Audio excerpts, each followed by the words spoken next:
Le véritable pouvoir ne se démontre pas en parlant, il se démontre en se taisant.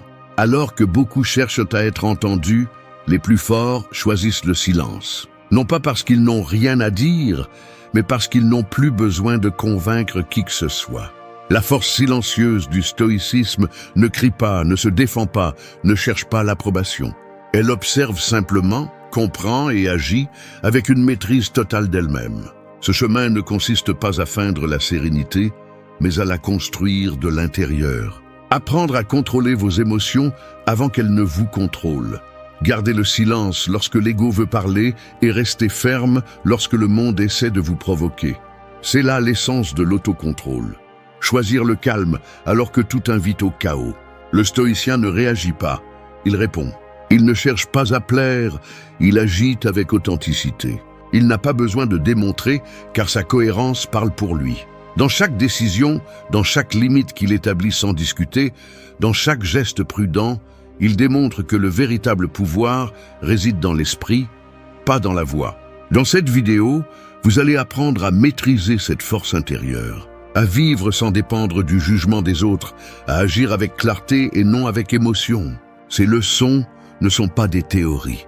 Ce sont des attitudes qui se pratiquent, qui se ressentent, qui se démontrent dans le silence de chaque jour. Restez, car ce que vous découvrirez ici ne cherche pas à vous faire parler plus fort, mais à penser avec plus de fermeté et à vivre avec plus de présence. 1. Garde le silence avant de réagir. On dit que les incendies les plus dangereux ne sont pas ceux qui brûlent à la vue de tous, mais ceux qui se cachent sous la terre. Ils semblent éteints, mais ils sont toujours vivants, attendant le moment juste pour ressurgir. C'est ainsi que fonctionne l'esprit lorsque tu apprends à le maîtriser. Tu n'as pas besoin d'exploser, de crier ou de réagir. La véritable force réside dans la retenue. Dans cet instant, avant de répondre, où ton esprit décide si tu vas perdre le contrôle ou démontrer que tu l'as.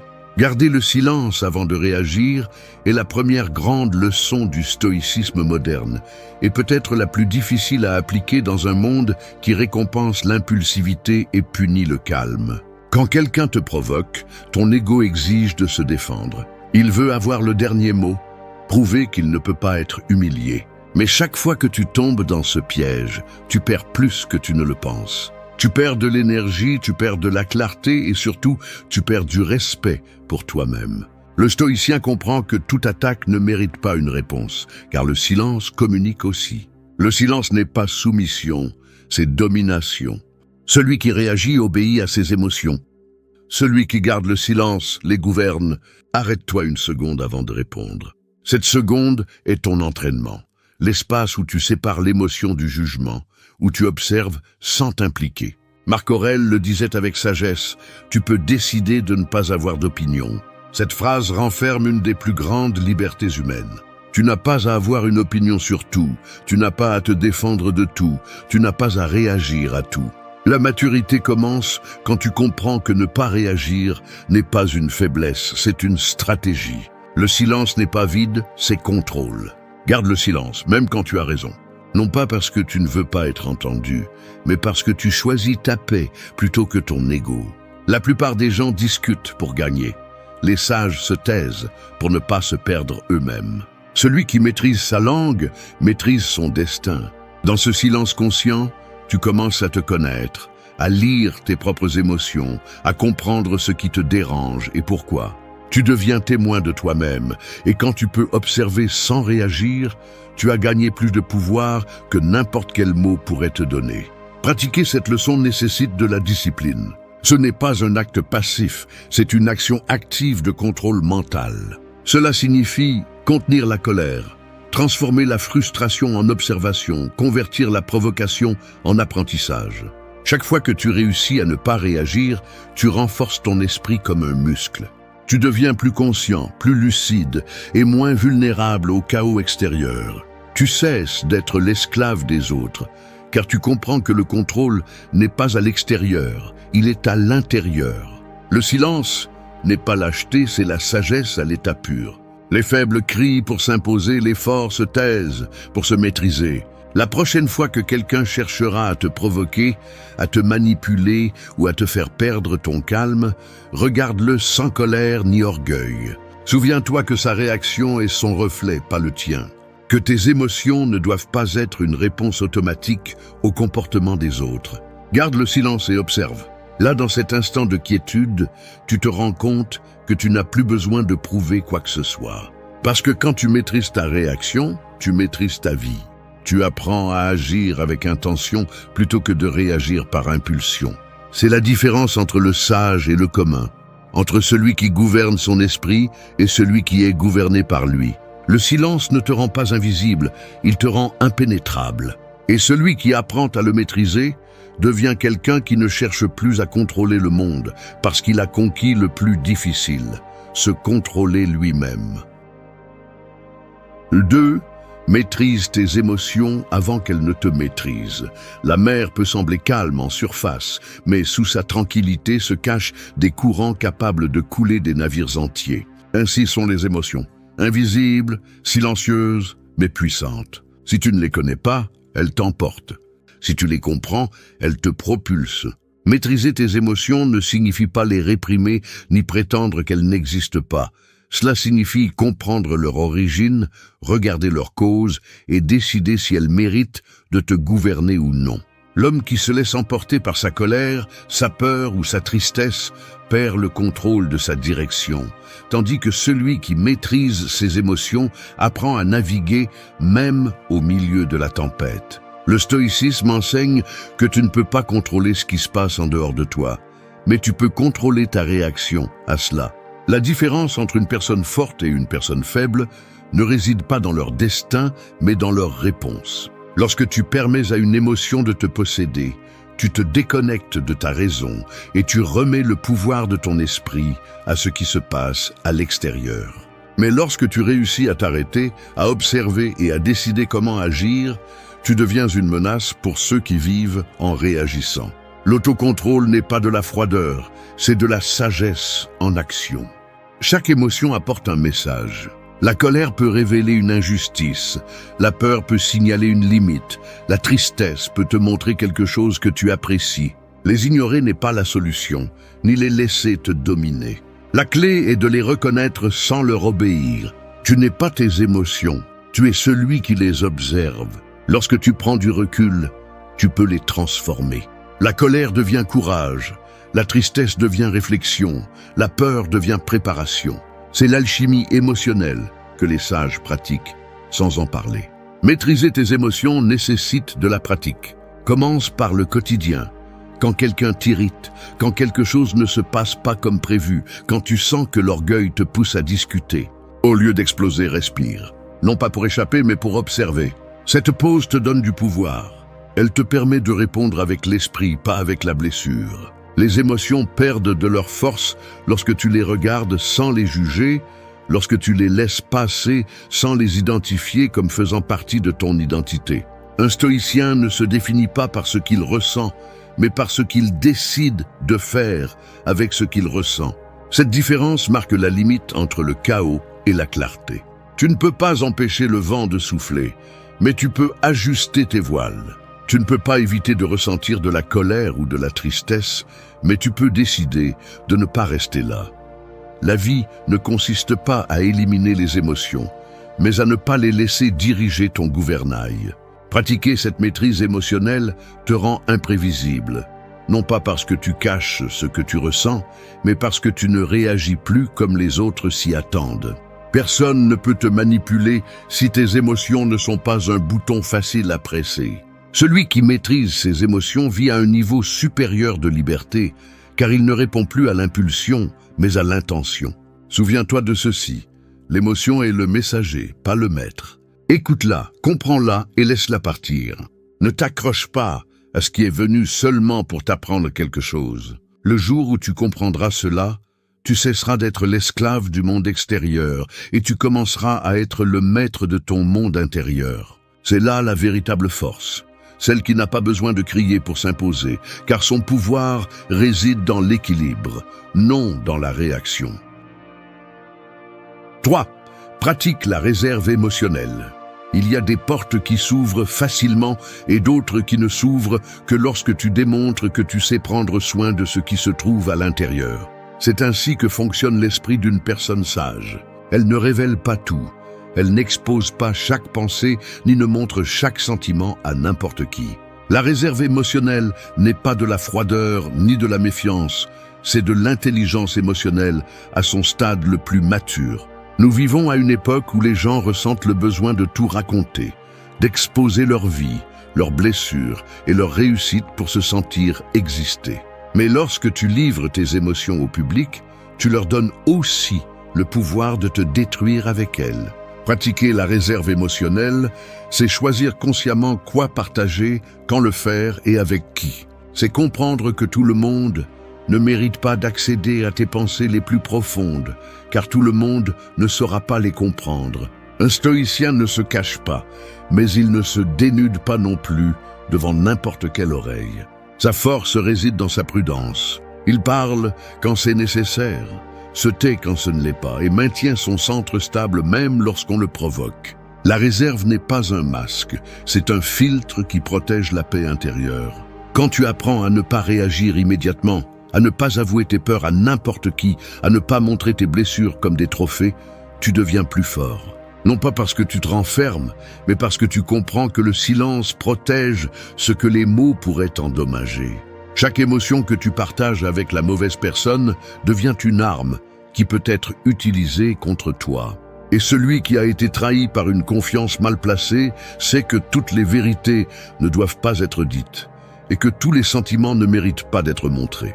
Le stoïcisme enseigne que l'intérieur est sacré. Tes pensées, tes émotions, tes batailles n'ont pas besoin d'être exposées pour être validées. Lorsque tu arrêtes de chercher l'approbation par une vulnérabilité mal comprise, tu découvres une nouvelle forme de liberté. Tu ne te soucies plus de savoir si on te comprend ou non, parce que tu comprends quelque chose de plus profond. Ta valeur ne dépend pas de la compréhension des autres, mais de la maîtrise que tu as de toi-même. La réserve émotionnelle ne signifie pas fermer son cœur, mais l'utiliser avec sagesse. Savoir quand parler à partir de l'émotion et quand laisser le temps parler pour toi. C'est une forme de respect envers ton esprit, de maturité envers ton âme. Celui qui contrôle ce qu'il montre contrôle son énergie. Et dans un monde où tout le monde expose ses émotions sans mesure, celui qui apprend à les garder calmement brille d'une force différente.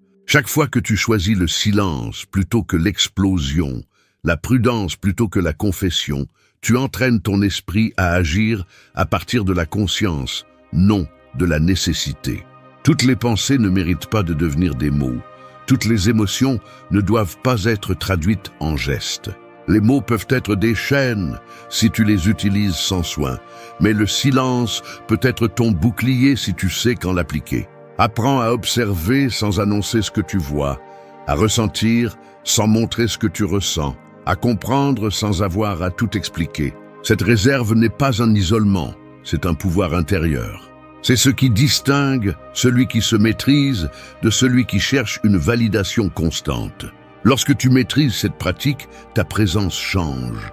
Tu n'as plus besoin que les autres sachent ce que tu penses ou ressens pour affirmer ton existence. Ton énergie parle pour toi, sans exposition, sans excès, sans bruit. Pratique la réserve émotionnelle tous les jours. Écoute plus, parle moins, observe sans porter de jugement, partage seulement avec ceux qui l'ont mérité. Parce que lorsque tes émotions cessent d'être un spectacle public et deviennent une forteresse privée. 4. Poser des limites sans discuter. Un mur ne se construit pas avec des cris, il se construit avec de la pierre et du silence. C'est ainsi que sont les limites de celui qui a appris à se valoriser. Elles ne sont pas annoncées, elles sont imposées avec cohérence. Dans un monde où tout le monde essaie de dépasser la ligne de l'autre, les limites sont un acte de respect envers soi-même. Vous n'avez pas besoin de les expliquer ni de les justifier, car celui qui vous respecte ne les remet pas en question. Il les comprend. Apprendre à poser des limites sans discuter est un art que peu de gens maîtrisent. Mais ceux qui y parviennent découvrent une tranquillité qu'aucun argument ne peut offrir. L'erreur la plus courante est de croire que fixer des limites implique de confronter ou de convaincre. Ce n'est pas le cas. Une limite n'est pas une bagarre, c'est une décision. On ne crie pas, on démontre. Le silence est souvent la frontière la plus solide. Lorsque vous choisissez de ne pas répondre à la manipulation, de ne pas accepter ce qui vous dérange, de ne pas céder à ce qui viole votre paix, vous élevez des murs invisibles qui protègent votre énergie. Non pas pour vous isoler du monde, mais pour vous conserver entier à l'intérieur de celui-ci. Un stoïcien comprend qu'il ne s'agit pas de contrôler les autres, mais de se contrôler soi-même face à eux. Si quelqu'un insiste pour franchir vos lignes, vous n'avez pas besoin de vous épuiser à discuter. Il suffit de ne pas participer. L'absence communique aussi, et parfois elle en dit plus que n'importe quel mot. Marc Aurèle disait que la meilleure vengeance est de ne pas ressembler à celui qui vous a fait du mal. C'est l'essence de la limite silencieuse. Vous n'avez pas besoin de vous rabaisser pour vous faire comprendre.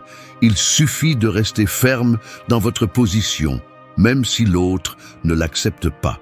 Poser des limites sans discuter est une pratique de maîtrise de soi et de dignité. Cela signifie dire non sans culpabilité, se retirer sans drame et agir sans se justifier. Celui qui vit avec clarté ne cherche pas l'approbation pour protéger sa paix. La personne qui a besoin d'expliquer trop sa décision n'a pas encore compris sa propre valeur. Vous n'avez pas besoin de convaincre qui que ce soit de pourquoi vous choisissez de vous prioriser. Il suffit de le faire. Vos actions soutiennent votre parole lorsque votre parole ne suffit plus. Chaque fois que vous défendez votre espace avec calme, vous renforcez votre caractère. Les limites n'enseignent pas seulement aux autres comment vous traiter, elles vous rappellent aussi qui vous êtes et ce que vous n'êtes plus prêt à tolérer. Il ne s'agit pas de créer de la distance, mais de construire du respect. Et le respect commence par vous. Personne ne vous le donnera si vous ne l'établissez pas d'abord. Celui qui ne fixe pas ses limites devient un terrain libre pour les invasions émotionnelles des autres. Il y a ceux qui se fâchent quand vous vous affirmez, mais cela ne révèle que combien ils bénéficiaient de votre manque de limites. Ne vous excusez pas pour grandir, pour parler moins, pour vous éloigner de ceux qui confondent votre calme avec de la faiblesse. Le stoïcien ne cherche pas l'acceptation, il cherche la cohérence. Il sait que la limite n'a pas besoin d'approbation, seulement de consistance. Tant que vous maintenez votre comportement ferme, les autres finiront par s'adapter ou s'éloigner. Dans les deux cas, vous gagnez. Ne discutez pas avec celui qui n'écoute pas, n'expliquez pas l'évident. N'essayez pas de justifier ce qui naît du respect de soi. Les limites se montrent, elles ne se demandent pas. Si vous devez les forcer, ce ne sont pas des limites, ce sont des supplications. Et vous n'êtes pas ici pour supplier qu'on vous respecte. Vous êtes ici pour montrer que vous vous respectez. Lorsque vous y parviendrez, vous verrez comment votre environnement change. Les conversations deviennent plus propres, vos relations plus authentiques et votre esprit plus tranquille. Parce que celui qui apprend à poser des limites, sans discuter, ne réagit plus au bruit des autres. Il suit seulement son propre compas. Et c'est là le véritable signe de maturité. Agir sans avoir besoin de s'imposer, garder son calme, sans perdre sa force et laisser le respect parler pour vous. 5. Sois authentique, ne joue pas. Le miroir ne ment jamais, il ne fait que refléter ce qui est devant lui. Pourtant, certains passent leur vie à essayer de le tromper, adoptant des gestes, des sourires et des mots qui ne leur appartiennent pas. Ils jouent pour être acceptés, ils se façonnent pour plaire et dans ce processus, ils perdent ce qu'ils ont de plus précieux, leur authenticité. Être authentique ne signifie pas se rebeller contre le monde, mais arrêter de se trahir soi-même. Dans une société où beaucoup préfèrent paraître plutôt qu'être, l'authenticité est devenue un acte de courage. Le stoïcisme enseigne que la cohérence entre ce que tu penses, ressens et fais est la base de la liberté. Prétendre te lie, être toi te libère. Mais il n'est pas facile de rester fidèle à ton essence lorsque l'environnement récompense l'imitation. Depuis notre plus jeune âge, on nous apprend à nous conformer, à dire ce qui est correct, à nous habiller d'une certaine manière, à nous comporter comme les autres s'y attendent. Ce que personne ne te dit, c'est que pendant que tu essaies d'être accepté, tu t'éloignes de ta vérité. Tu ne peux pas construire la paix intérieure si tu vis en jouant un rôle. Être authentique ne signifie pas être parfait ou montrer constamment de la force. Cela signifie être honnête avec toi-même, reconnaître ce que tu ressens, agir selon tes valeurs et accepter que tout le monde ne comprendra pas ton chemin. Lorsque tu décides d'arrêter de jouer, tu décides aussi de perdre l'approbation de beaucoup. Mais cette perte est un gain plus grand. Tu retrouves ta dignité. Les masques fatiguent, l'authenticité repose. Prétendre est un poids, être toi est la liberté. Ne cherche pas à t'intégrer, cherche à être cohérent. La cohérence attire le respect, l'acte de jouer génère la méfiance. Celui qui joue pour impressionner finit par se vider, car tout ce qu'il obtient dépend d'une version fausse de lui-même. Celui qui se montre tel qu'il est peut perdre des gens, mais il ne se perd jamais lui-même. C'est la différence entre vivre pour les yeux des autres et vivre avec un but. L'authenticité ne consiste pas à dire tout ce que tu penses, mais à faire en sorte que ce que tu dis soit vrai. Il ne s'agit pas de montrer tes blessures, mais de ne pas cacher tes principes. C'est parler calmement, agir sans masque, garder la même essence quel que soit le lieu ou la compagnie. Les authentiques ne cherchent pas à être acceptés, ils cherchent à être compris. Et s'ils ne le sont pas, ils continuent leur chemin, car ils ne dépendent pas de la validation pour soutenir leurs valeurs. Quand tu es authentique, tu arrêtes de concourir. Tu n'as plus besoin de te comparer, car tu comprends que chaque personne a son propre processus. Tu te concentres sur l'amélioration, pas sur l'impression. Tes mots deviennent plus fermes, tes gestes plus clairs et ton énergie plus stable. Les gens ressentent la différence entre celui qui joue et celui qui vit selon sa vérité. L'authenticité n'a pas besoin de présentation, elle se perçoit. La pratiquer demande du courage. Le courage de décevoir les attentes, de rester fidèle à ce que tu crois même si personne ne le comprend, de ne pas te plier par peur de la critique. L'authentique ne craint pas d'être jugé, il craint de se trahir. Et ce principe le protège du bruit et de la manipulation. Parce que quand tu ne prétends pas, personne ne peut te contrôler. Alors sois authentique, ne joue pas. Laisse tes actions être cohérentes avec tes pensées. Que ta voix reflète ta vérité et que ta présence ne dépende pas des applaudissements. L'authenticité ne cherche pas à plaire, elle cherche la paix. Et quand tu la trouves, tu comprendras que le respect le plus important n'est pas celui qui vient de l'extérieur, mais celui que tu ressens pour toi-même lorsque tu ne joues plus aucun rôle. 6. Laisse tes actes parler pour toi. L'écho n'a pas de voix propre, il ne fait que répéter le son qu'il entend. C'est ainsi pour la plupart des gens. Ils parlent, promettent, donnent leur avis, mais leurs paroles ne résonnent pas car elles n'ont pas de poids. Les mots perdent de leur valeur lorsqu'ils ne sont pas soutenus par des actes. En revanche, les actes sont impossibles à falsifier, car ils révèlent ce que tu es réellement, pas ce que tu prétends être. Laisser tes actes parler pour toi, c'est comprendre que la véritable autorité ne se construit pas avec des discours, mais avec de la cohérence. Nous vivons dans un monde où tout le monde parle trop et fait trop peu. Les réseaux, les conversations et les espaces sont remplis d'opinions vides et de promesses que le vent emporte. Mais l'action reste le langage le plus puissant qui existe. Elle n'a pas besoin de traduction, elle ne requiert pas d'explication et elle ne cherche pas l'approbation. Le stoïcien sait que celui qui parle beaucoup cherche à convaincre, tandis que celui qui agit en silence a déjà décidé de son chemin. Laisser tes actes parler pour toi n'est pas être passif. C'est être stratégique. C'est choisir le chemin de la cohérence plutôt que celui du bruit. Quand tu fais plus et expliques moins, ta présence devient plus solide, ta parole plus crédible. Tu n'as pas besoin de justifier tes décisions si tes résultats les soutiennent. Marc Aurèle disait que la meilleure façon de défendre ta philosophie est de vivre selon elle. C'est là l'essence du pouvoir silencieux, agir au lieu de parler. L'action a une force que les mots ne pourront jamais égaler, car elle démontre la maîtrise, l'engagement et le but. Si quelqu'un doute de toi, n'essaie pas de le convaincre, montre-lui ta constance. Si on ne croit pas en tes intentions, que tes actes le révèlent avec le temps. Rien ne désarme autant un sceptique que de voir que tu as peu parlé et beaucoup accompli. Le respect se gagne lorsque tu cesses de promettre et commences à exécuter. Mais il y a un piège à éviter, agir pour être vu.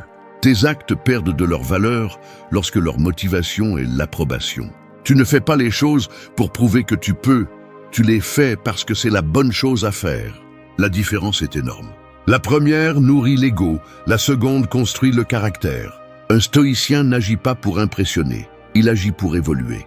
Il ne cherche pas la reconnaissance, il cherche la croissance. Sa satisfaction vient de l'effort silencieux, pas des applaudissements publics. Chaque action cohérente avec tes valeurs renforce ton identité. Chaque mot vide l'affaiblit. C'est pourquoi le silence combiné à l'action est une formule imparable. Tu n'as pas besoin de dire que tu es discipliné, ça se voit. Tu n'as pas besoin de dire que tu changes, ça se ressent.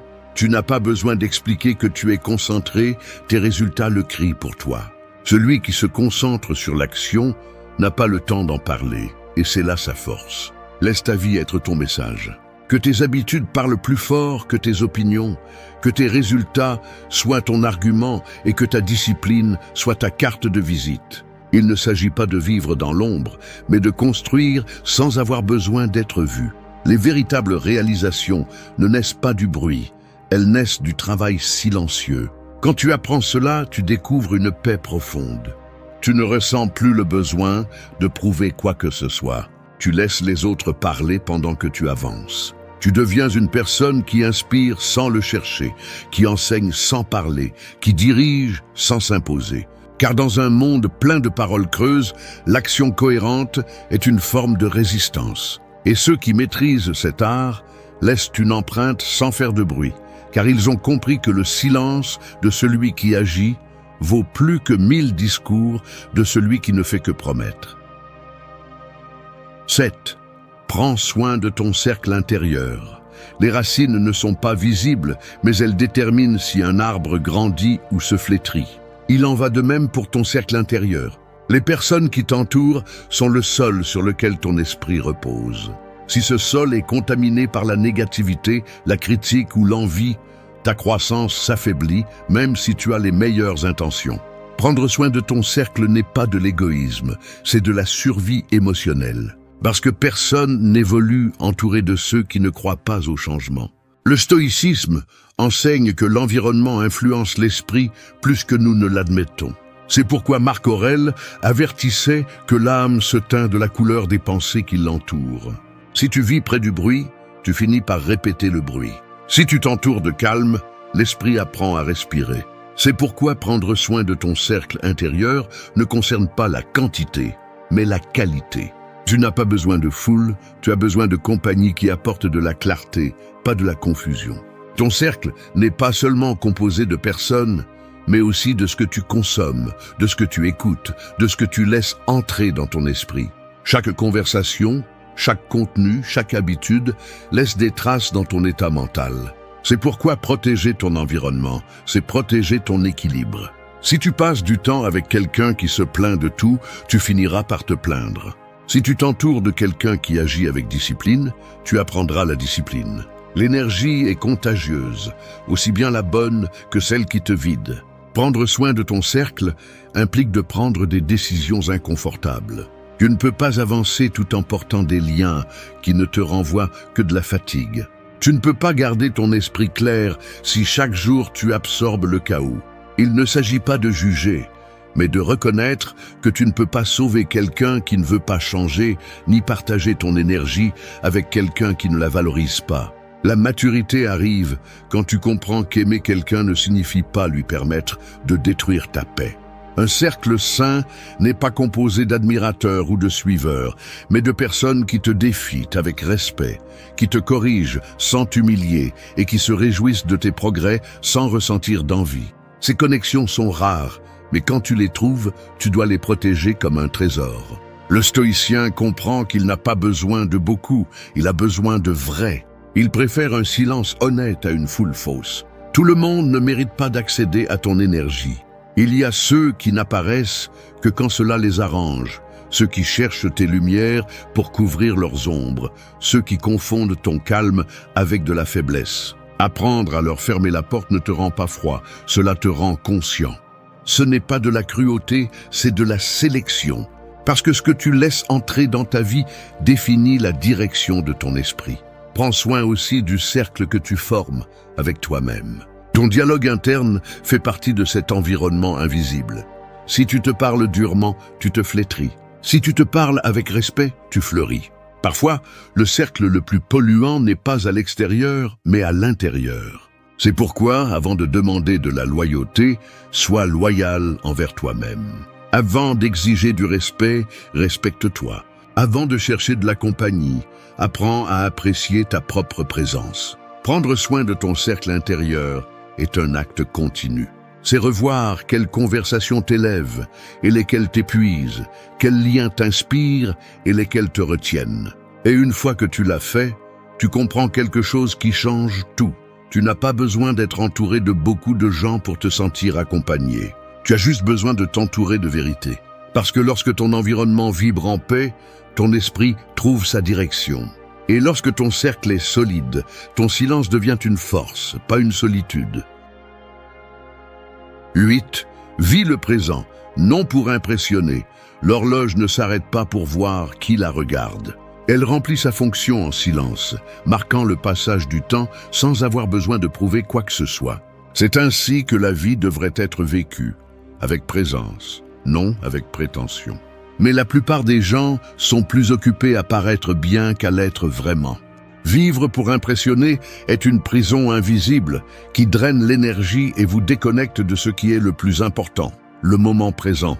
Lorsque tu vis en fonction du regard des autres, tu t'éloignes de ton propre regard intérieur. Le stoïcisme enseigne que la vie se passe maintenant, pas dans l'opinion des autres. Chaque fois que tu essaies de prouver ta valeur, tu perds un fragment d'authenticité. La paix commence lorsque tu arrêtes d'agir pour être admiré et que tu commences à agir pour être en harmonie avec toi-même. Il n'y a rien de plus libérateur que de ne pas avoir besoin d'être vu pour te sentir précieux. Celui qui vit en fonction de la validation des autres vit en esclave du jugement des autres. Celui qui vit dans le présent, en revanche, trouve une stabilité qui ne dépend pas des applaudissements. Le présent est le seul espace où tu peux réellement influencer. Le passé n'existe plus, l'avenir n'est pas encore arrivé. Pourtant, beaucoup sacrifient leur sérénité en essayant de projeter une image, de construire une histoire qui impressionne les autres. Ils cherchent à paraître réussis, heureux, forts, mais ce besoin est une forme de vide. Lorsque ton attention est portée sur la façon dont tu es perçu, tu oublies de vivre ce qui se passe réellement. Tu ne peux pas profiter d'un moment si ton esprit est occupé à penser à comment il sera vu de l'extérieur. Vivre le présent n'est pas te déconnecter du monde, c'est vivre de l'intérieur. Cela signifie savourer la conversation, sans penser à comment elle sonnera, profiter de la journée sans te soucier de la capturer en photo, agir sans penser à qui te regarde. C'est la pureté du maintenant, le pouvoir de l'attention pleine. Le stoïcien comprend que chaque seconde de présence est un acte de maîtrise de soi, une victoire contre la distraction. Quand tu arrêtes d'essayer d'impressionner, ton énergie change. Ton esprit se calme, tes actions coulent, ton authenticité ressurgit. Tu ne cherches plus l'approbation, tu cherches la connexion. Tu ne prétends plus avoir tout sous contrôle, tu reconnais ce que tu ressens et tu avances avec sérénité. Le présent devient ton refuge, pas une scène pour montrer.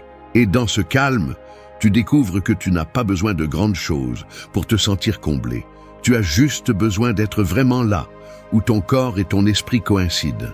Il n'y a pas de pouvoir plus grand que d'être toi-même, dans un monde qui t'invite constamment à être quelqu'un d'autre. Il n'y a pas de sagesse plus profonde que de profiter de ce que tu as pendant que tu l'as. Vivre le présent est une forme de résistance, car pendant que beaucoup courent après les apparences, tu choisis de rester dans la vérité du moment.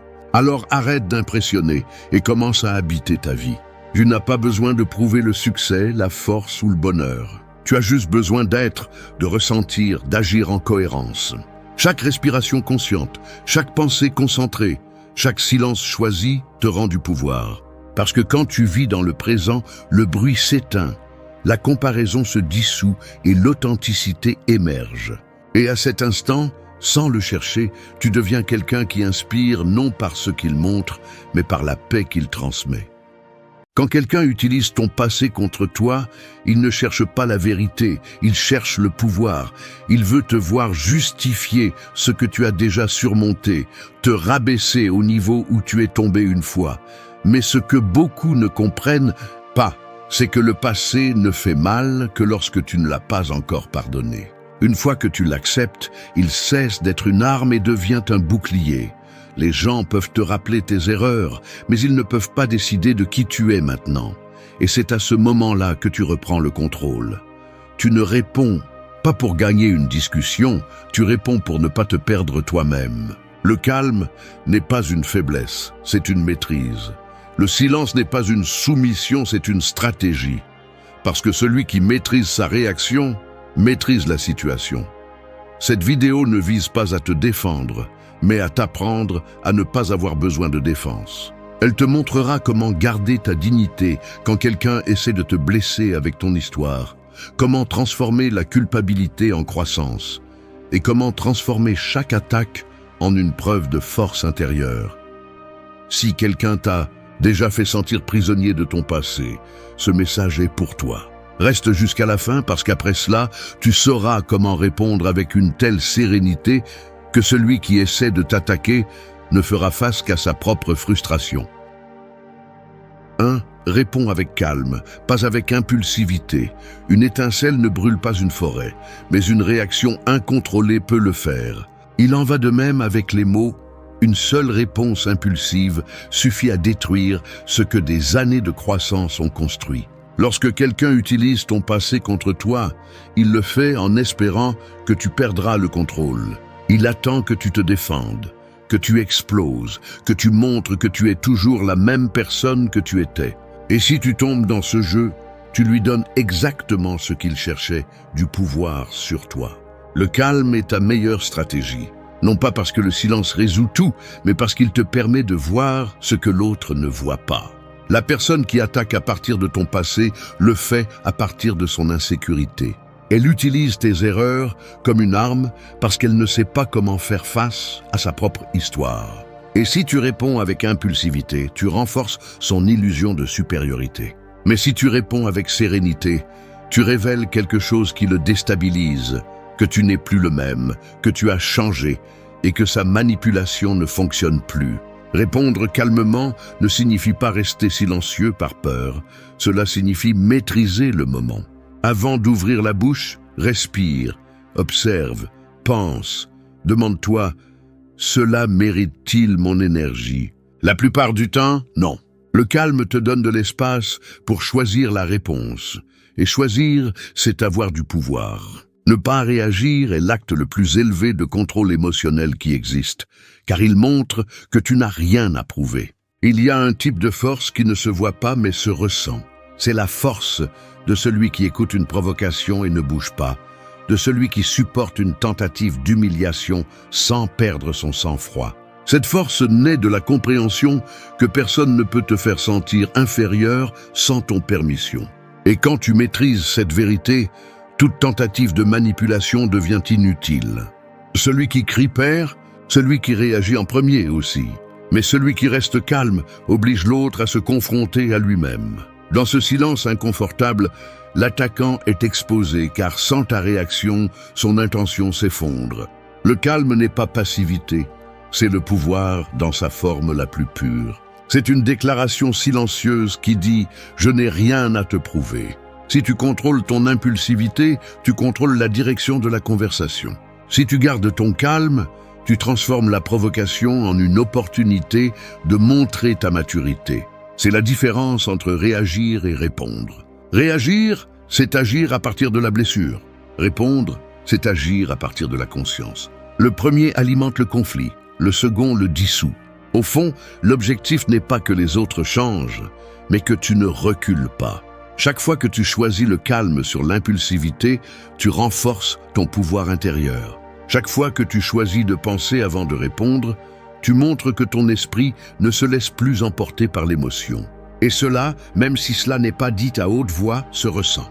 La prochaine fois que quelqu'un utilisera ton passé contre toi, souviens-toi de ceci. Celui qui a besoin de te rappeler qui tu étais, craint qui tu es maintenant. Regarde-le avec sérénité, pas avec colère. Car la véritable vengeance du sage n'est pas de détruire l'autre, mais de continuer à grandir pendant que l'autre stagne au même endroit. Garde ton calme, et le temps se chargera de montrer qui a vraiment changé. 2. Accepte ton histoire sans honte. Les cicatrices ne disparaissent pas, mais elles cessent de faire mal lorsque tu apprends à les voir comme des médailles. Les gens qui utilisent ton passé contre toi s'attendent toujours à ce que tu aies honte, que tu baisses les yeux, que tu te sentes coupable de ce que tu as été autrefois. Mais la vérité est que personne n'atteint la maturité sans trébucher. Si tu es debout aujourd'hui, c'est parce qu'à un moment donné, tu es tombé, et si tu es tombé, c'est parce que tu as eu le courage d'essayer.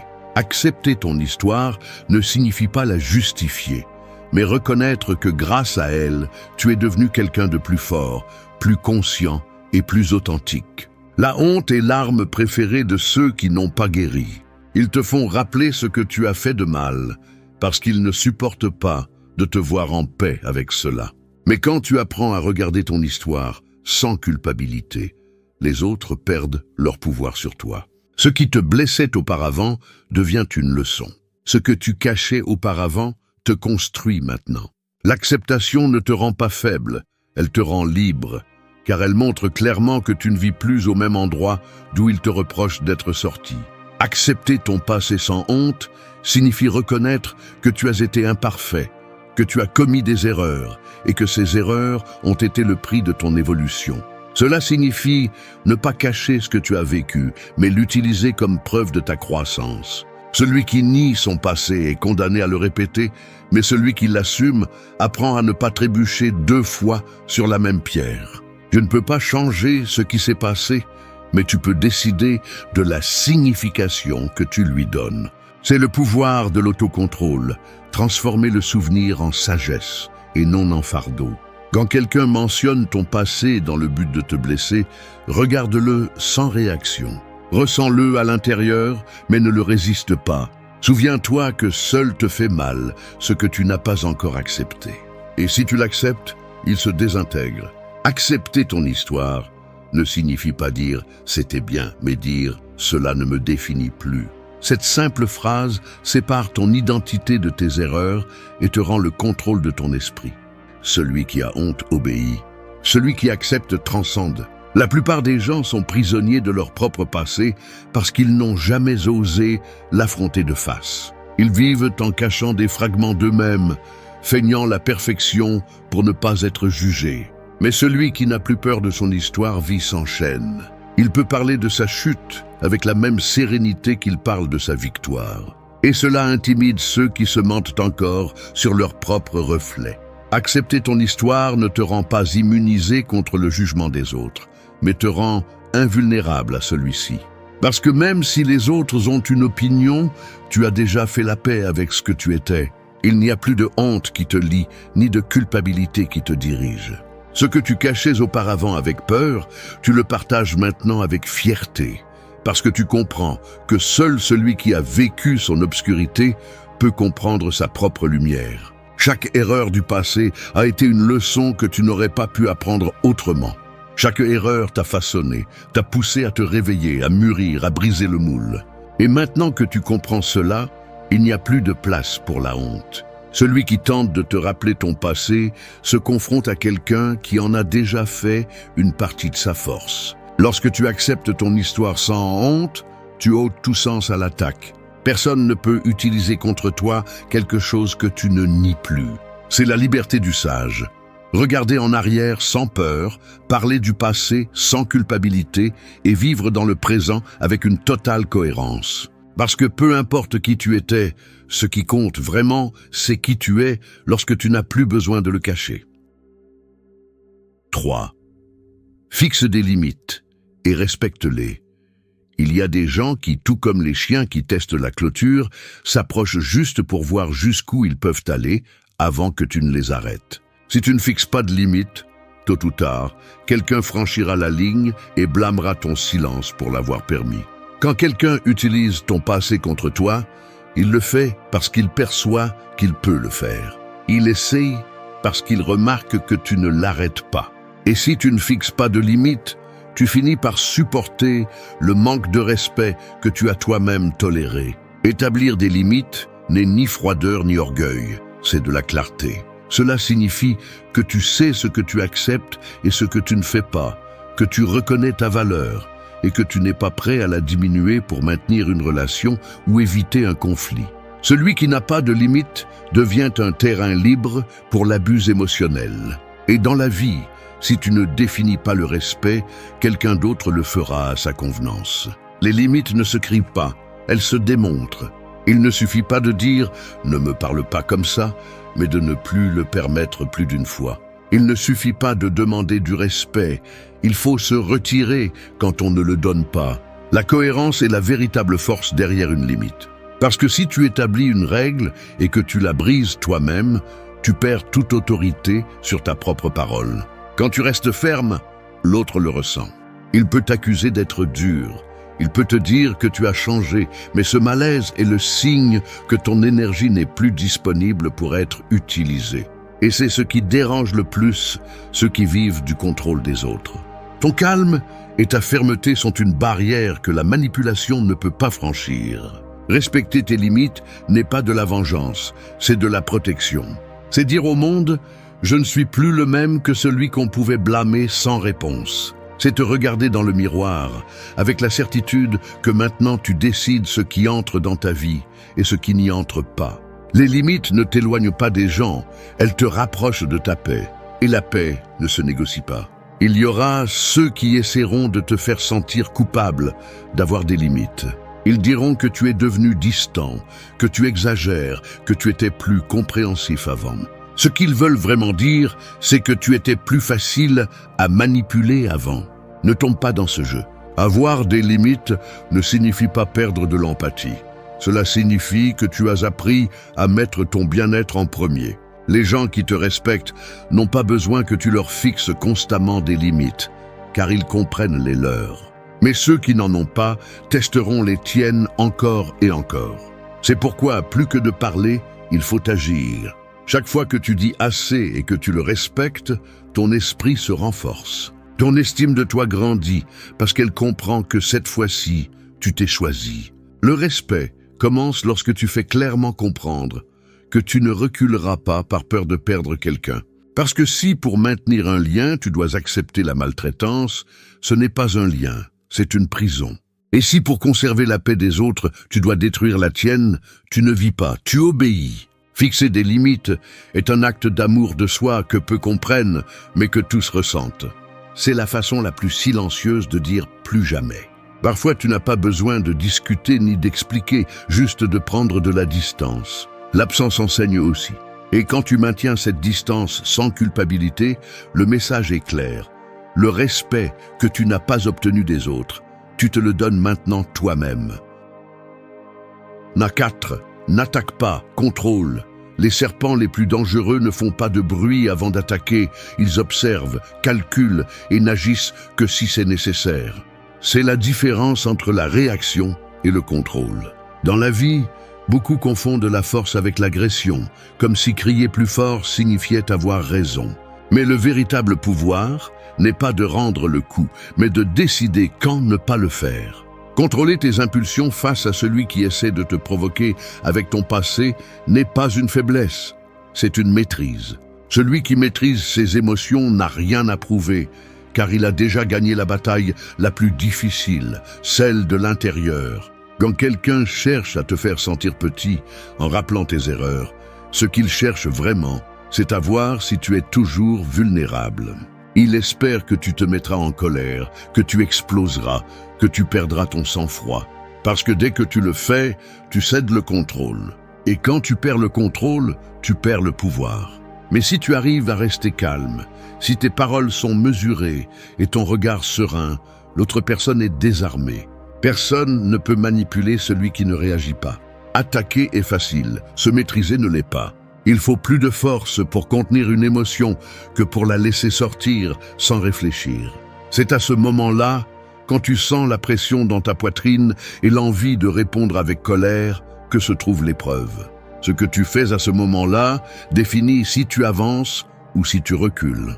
Contrôler ne signifie pas se taire par peur. Cela signifie parler à partir de la raison et non de la blessure. C'est répondre avec conscience, sans laisser le passé te voler la tranquillité que tu as tant travaillé à construire.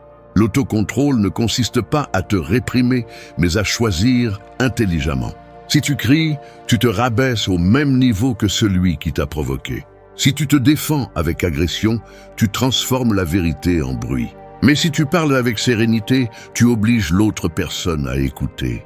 La voix ferme et contrôlée a plus d'impact que n'importe quel cri, car elle reflète un pouvoir intérieur. C'est le genre de pouvoir qui n'a pas besoin de s'imposer, car il se ressent sans effort. Quand tu attaques, l'attention se déplace du message à l'émotion. Ton point de vue se perd dans la colère, et celui qui t'écoute ne perçoit plus ta raison, seulement ta réaction. Mais quand tu contrôles, chaque mot devient un coup précis. Tu ne détruis pas, tu enseignes. Tu ne blesses pas, tu exposes. C'est le style de celui qui n'a plus besoin de vengeance, parce qu'il a compris que la véritable victoire est de conserver la paix. Dans le stoïcisme, le calme est la plus grande expression de force. Marc Aurèle disait que l'esprit qui ne se trouble pas face aux insultes démontre sa grandeur. Cela ne signifie pas être indifférent ou insensible. Cela signifie avoir une vision plus élevée, un esprit qui ne se laisse pas entraîner par le chaos des autres. Celui qui maîtrise ses émotions devient inatteignable, car il ne se laisse plus guider par la provocation des autres. Le contrôle émotionnel ne te rend pas froid, mais libre. Libre du besoin de prouver quelque chose, libre de la peur de ce que diront les autres, libre du désir de gagner une discussion qui ne vaut rien. Cette liberté n'arrive pas d'un coup, elle se travaille. Chaque fois que tu choisis de ne pas attaquer, tu renforces ton esprit. Chaque fois que tu choisis de répondre avec calme, tu renforces ton autorité. Au fond, le contrôle est un respect de soi. C'est refuser de laisser quelqu'un décider comment tu vas te sentir ou agir. C'est rester ferme quand on veut te voir perdre l'équilibre. Parce que quand tu gardes ton calme, l'autre perd son pouvoir. Et c'est ce qui fait le plus mal à ceux qui vivent de la provocation.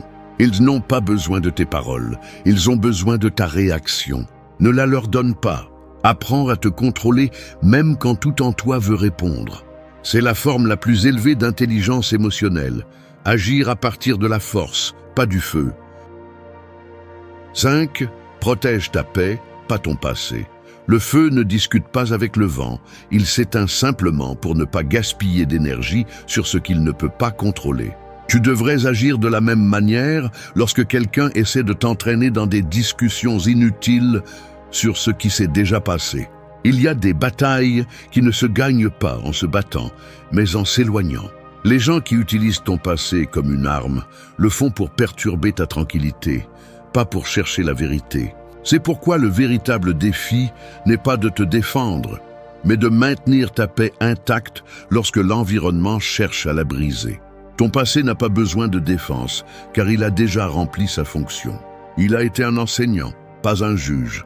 Ce que tu dois protéger maintenant, ce ne sont pas tes explications, mais ta stabilité. Dans un monde où tout le monde veut avoir le dernier mot, choisir le silence devient une forme de pouvoir. Non par lâcheté, mais par sagesse. Parce que tu comprends que celui qui a besoin de crier sa version n'a pas de paix, et celui qui a la paix n'a pas besoin d'expliquer quoi que ce soit. Chaque fois que quelqu'un mentionne ton passé, il t'offre un piège déguisé en conversation. Si tu tombes dans le besoin de te justifier, tu donnes ton énergie. Mais si tu réponds avec sérénité, si tu choisis de ne pas entrer dans ce terrain, tu conserves ce que tu as de plus précieux, ton centre. La paix intérieure est comme une forteresse invisible. On ne la voit pas, mais elle protège tout ce que tu es. Et quand tu la perds pour défendre ton orgueil, tu finis par te vider, même si tu gagnes la discussion. Protéger ta paix implique d'apprendre à laisser les autres penser ce qu'ils veulent sans te sentir obligé de les corriger. La plupart du temps, les gens ne cherchent pas à te comprendre. Ils cherchent à confirmer leur version de toi. Ils veulent te garder dans le rôle qu'ils ont inventé parce que ta croissance les dérange. Mais tu n'es pas ici pour convaincre qui que ce soit, tu es ici pour continuer à avancer. L'opinion des autres ne paie pas tes nuits tranquilles, ni tes pensées ordonnées. De défendre constamment est une forme d'esclavage émotionnel. Quand tu ressens le besoin de tout clarifier, de te justifier chaque fois que quelqu'un mentionne ton passé, tu montres que tu dépends encore de la validation des autres. Mais quand tu décides de garder le silence et de continuer à marcher, tu montres que tu as dépassé le besoin d'être compris. C'est la liberté, c'est la maturité. Le stoïcisme enseigne que rien d'externe ne doit perturber l'interne. Si tu laisses les paroles de quelqu'un perturber ta tranquillité, tu lui donnes le contrôle de ton esprit. Et le contrôle de ton esprit est la chose la plus sacrée que tu possèdes. Ta paix ne se protège pas en discutant, elle se protège en choisissant tes batailles. Il y a des situations qui ne méritent pas de réponse. Il y a des personnes qui ne méritent pas d'accéder à ton énergie. Quand tu protèges ta paix, tu commences à remarquer un changement en toi. Tu ne réagis plus de la même manière. Ce qui t'affectait auparavant ne t'affecte plus. Tu ne te soucies plus autant d'avoir raison. Ce n'est pas de l'indifférence, c'est de la maturité émotionnelle. C'est avoir compris qu'il y a des choses que l'on perd pour gagner en tranquillité. Parce que la paix ne s'achète pas, elle se construit. Elle se construit chaque fois que tu choisis de ne pas tomber dans les provocations. Chaque fois que tu lâches une discussion qui ne mène à rien, chaque fois que tu décides de ne pas expliquer ce qui est déjà clair pour toi. Le passé peut servir aux autres pour parler, mais seul toi décides s'il peut te perturber. Protéger ta paix n'est pas t'isoler, c'est te prioriser. C'est savoir que ta sérénité vaut plus que toute tentative de manipulation. Parce que quand l'esprit est calme, rien ni personne ne peut utiliser ton histoire contre toi. Et à la fin, c'est ce qui fait vraiment peur à ceux qui vivent du conflit, qu'ils ne réussissent pas à te faire perdre la paix que tu as tant lutté pour conquérir. 6. Transforme la culpabilité en croissance. Les graines ne germent que lorsqu'elles sont enterrées. Et il en va de même pour la culpabilité. Elle doit toucher le fond pour se transformer en quelque chose qui fleurit. La culpabilité, si elle n'est pas gérée, pourrit en toi et te lie au passé. Mais lorsque tu apprends à l'utiliser comme engrais, elle cesse d'être un poids et devient une impulsion. Il ne s'agit pas de nier ce que tu as fait, mais de le comprendre, d'apprendre et d'avancer. C'est la différence entre celui qui stagne dans le remords et celui qui évolue à travers lui. Lorsque quelqu'un utilise ton passé pour te faire sentir mal, il essaie de réveiller cette culpabilité endormie. Il veut te voir justifier, expliquer, te traîner émotionnellement pour des erreurs anciennes. Mais ce que beaucoup ne comprennent pas, c'est que la culpabilité n'a de pouvoir que si tu le lui donnes. Une fois que tu acceptes que tu as fait de ton mieux avec ce que tu savais à ce moment-là, la culpabilité perd son sens. Elle cesse d'être une blessure ouverte et devient une leçon précieuse. La vraie croissance ne vient pas de la prétention à la perfection, mais de l'acceptation de tes chutes sans t'y enfoncer. Apprendre de la culpabilité signifie regarder le passé sans le rejeter, l'analyser sans te punir et te demander ce que tu peux construire à partir de cela. Si tu restes coincé dans le regret, tu répètes le cycle. Mais si tu comprends le message, tu brises la chaîne. Chaque erreur qui te poursuit veut simplement te rappeler une leçon que tu n'as pas encore fini d'apprendre. La culpabilité ne disparaît pas du jour au lendemain, mais elle peut se transformer en force. Cette transformation commence lorsque tu arrêtes de te punir et commences à agir différemment. Si tu as blessé quelqu'un, demande pardon et continue ton chemin. Si tu as échoué, améliore-toi. Si tu t'es trompé, apprends. Tu n'as pas besoin de te justifier, tu as besoin d'évoluer. Personne ne peut utiliser ton passé contre toi si tu l'as déjà transformé en partie de ta sagesse. Les gens qui n'ont pas encore fait la paix avec leur histoire cherchent à te maintenir prisonnier de la tienne. Mais tu n'es pas obligé de porter une culpabilité éternelle pour plaire à ceux qui n'ont pas surmonté la leur. Transformer la culpabilité en croissance n'est pas de l'égoïsme, c'est de la responsabilité émotionnelle. C'est décider que ta douleur aura un but, que tu ne resteras pas dans la phase de lamentation, mais dans celle de l'action. Le stoïcisme enseigne que nous ne pouvons pas changer ce qui s'est déjà passé, mais nous pouvons décider quelle signification lui donner. Tu peux laisser la culpabilité te submerger ou l'utiliser comme un rappel de ce que tu ne répéteras plus. L'esprit discipliné ne se paralyse pas par ce qui a été, il se concentre sur ce qu'il peut faire aujourd'hui. C'est cela la maturité émotionnelle. Regarder tes erreurs sans t'effondrer et les utiliser comme un tremplin pour ta prochaine version. Lorsque tu transformes la culpabilité en croissance, le passé cesse de faire mal parce qu'il a déjà rempli sa fonction. Ce n'est pas ce que tu as fait qui te définit, c'est ce que tu as appris. La prochaine fois que quelqu'un essaiera de te reprocher ce que tu as été, regarde-le avec sérénité et pense « Cela m'a déjà appris ce que je devais savoir ». Il ne s'agit pas de nier ton histoire, mais de reconnaître que tu l'as déjà surmontée. La culpabilité ne s'efface pas, elle se redirige. Chaque sentiment qui t'a un jour pesé peut devenir une raison d'être meilleur. Lorsque tu utilises la douleur comme guide, lorsque tu fais de tes erreurs une boussole, la culpabilité cesse d'être une punition et se transforme en croissance. C'est la différence entre vivre emprisonné dans le passé ou marcher libre vers l'avenir. Celui qui apprend de la culpabilité ne la craint plus, parce qu'il comprend que même ses erreurs ont travaillé en sa faveur. 7. Éloigne-toi quand il n'y a pas de respect. Les miroirs brisés continuent de refléter, mais ils déforment l'image. Il en va de même pour les relations où le respect a été perdu. Tu continues à voir la personne, mais tu ne vois plus clairement, seulement des fragments.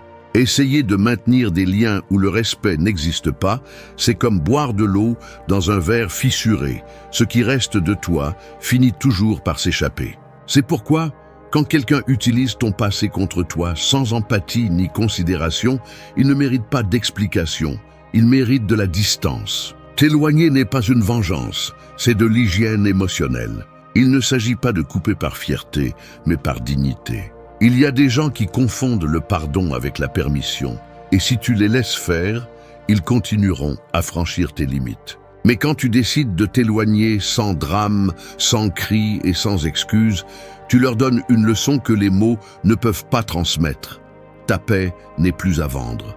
Le respect ne se mendie pas, il se demande avec le comportement. Quand quelqu'un insiste pour te rappeler tes erreurs ou pour minimiser ta croissance, ce qu'il dit vraiment, c'est qu'il ne supporte pas de te voir évoluer. Et si tu choisis de rester, tu finis par ajuster ta lumière pour ne pas déranger son ombre. Mais quand tu t'éloignes, tu brises le cycle. Parce que le silence de celui qui parle à tête haute pèse plus que 1000 discussions essayant de te justifier. La distance ne signifie pas la haine, elle signifie la compréhension. Comprendre que tu ne peux pas guérir dans le même environnement qui t'a fait douter de toi. Comprendre que l'amour sans respect est dépendance et que rester là où on ne te valorise pas est une forme d'auto-abandon. Personne ne devrait avoir à supporter le poids de continuer à prouver son changement à quelqu'un qui ne voit que l'erreur que tu as commise. S'il n'y a pas de respect, il n'y a pas de base pour rien. S'éloigner de quelqu'un qui ne te respecte pas fait mal, mais rester fait plus mal. Cela épuise ton âme, te vole de l'énergie et peu à peu te convainc que tu mérites ce traitement. Et non, tu ne le mérites pas. Le respect ne se gagne pas en criant ni ne s'impose par la peur, il se construit avec cohérence. Si l'autre personne ne peut pas voir la valeur de ton processus, alors elle ne mérite pas de l'accompagner. Le stoïcisme enseigne que le sage s'éloigne sans ressentiment, non pas parce qu'il ne ressent rien, mais parce qu'il comprend que son énergie est limitée. Il ne peut pas la dépenser à essayer de convaincre ceux qui ne veulent pas comprendre. Parfois, la plus grande preuve d'amour-propre est l'adieu. Parce que partir n'est pas abandonner, c'est te choisir. C'est arrêter d'expliquer aux autres que tu as changé et commencer à vivre comme preuve de cela. Le respect ne concerne pas seulement la façon dont on te parle, mais aussi la façon dont on te fait te sentir. Si une conversation te laisse épuiser, si une relation te force à te défendre constamment, si un environnement te fait douter de ta valeur, il est temps de prendre de la distance. Et cela ne fait pas de toi quelqu'un de froid ou d'insensible. Cela fait de toi quelqu'un qui a appris à mettre sa paix au-dessus de son besoin d'approbation. Ne t'excuse pas de t'éloigner. Tu n'as pas à justifier ta décision de te protéger. Celui qui te valorise vraiment comprendra ton silence et respectera ton espace. Celui qui ne le fait pas confirme pourquoi tu devais partir. Parfois, la distance ne sépare pas, elle éclaire. Elle t'enseigne qui est là par commodité et qui est là pour une connexion authentique. Quand tu décides de t'éloigner là où il n'y a pas de respect, tu commences à attirer des relations où il y en a, parce que le respect que tu te donnes à toi-même établit la norme de la façon dont le monde te traitera. 8. Ta valeur ne dépend pas de ton passé. Les ombres sont toujours plus longues au coucher du soleil, juste quand le soleil est sur le point de tomber. Il en va de même pour la culpabilité, les erreurs, les jugements de ceux qui ne parviennent pas à surmonter leur besoin de te rappeler ce que tu étais. Ils essaient d'allonger ton ombre parce qu'ils ne peuvent plus obscurcir ta lumière. Mais ta valeur ne vient pas de ce que tu as fait, mais de ce que tu as choisi d'être après chaque chute. Si tu continues à regarder ton passé, tu oublies que c'est toi qui as décidé de te relever. La vraie valeur ne se mesure pas à la perfection, mais à la capacité de te transformer. Personne n'a l'autorité morale pour te définir par tes erreurs si tu les as déjà transformées en force. Lorsque tu acceptes que tes cicatrices racontent une histoire d'évolution, tu te libères du jugement des autres. Celui qui continue à pointer ton passé le fait parce qu'il n'a pas encore fait la paix avec le sien. C'est la différence entre celui qui avance et celui qui a besoin de te maintenir attaché à une ancienne version de toi. Ton passé fait partie de toi, mais il n'est pas toute ton identité. Tu n'es pas la somme de tes erreurs, mais la conséquence de tes apprentissages. Les gens qui s'accrochent à tes échecs le font parce qu'ils ont peur de reconnaître ton changement. Et quand tu comprends cela, quelque chose en toi se libère. Tu n'as plus besoin de convaincre personne, ni d'expliquer ce qui est déjà évident. Ta vie actuelle parle plus fort que n'importe quel mot. Définir ta valeur à partir du passé, c'est comme juger un livre par son premier chapitre. Celui qui te regarde vraiment avec des yeux de maturité ne voit pas tes erreurs, il voit ta transformation. Mais même si personne ne le fait, l'important est que tu le saches. La reconnaissance la plus importante est celle qui vient de ta propre conscience. Si tu sais combien tu as grandi, tu n'as pas besoin de validation. Chaque fois que quelqu'un utilise ton passé comme une arme, souviens-toi que ce chapitre a déjà été fermé. Tu as appris, tu as changé, tu as évolué. Tu n'es pas au même point, tu ne penses pas de la même manière, tu ne ressens pas la même chose. Ce qui te faisait mal avant t'enseigne maintenant. Ce qui te faisait honte avant te rend fier aujourd'hui, car c'était le point de départ de ta croissance. Le passé ne te définit que si tu refuses de le surmonter. Le stoïcisme enseigne que la vertu n'est pas de ne pas échouer, mais de se corriger. Une erreur peut être une pierre ou une échelle, cela dépend de ce que tu décides d'en faire. Si tu continues à permettre aux autres de te définir par tes échecs, tu vis piégé dans leur récit. Mais si tu choisis de te définir par ton présent, tu reprends le contrôle de ton histoire. Personne ne peut dire qui tu es mieux que toi. Ta valeur ne se mesure pas en opinion, mais en cohérence. Dans la façon dont tu agis quand personne ne te voit, dans la façon dont tu te tiens quand le monde te pousse. Celui qui se connaît lui-même ne craint plus le jugement des autres, parce qu'il comprend que l'esprit qui juge vit limité, tandis que celui qui apprend s'élargit. C'est pourquoi, chaque fois que tu entends des critiques sur ton passé, pense qu'elles ne parlent que du niveau où elles sont restées. Le passé peut faire mal, mais il n'a pas de pouvoir si tu l'as déjà transcendé. Ce que tu étais était nécessaire pour arriver à ce que tu es. Et ce que tu es aujourd'hui est encore en construction. Tu n'as pas besoin d'être rappelé pour tes erreurs, mais pour ta capacité à renaître. Ta valeur n'est pas dans ton histoire, mais dans ton progrès. Dans la façon dont tu continues à marcher même quand on te rappelle où tu as trébuché, parce que la personne qui se relève avec dignité après une chute vaut plus que celle qui n'est jamais tombée.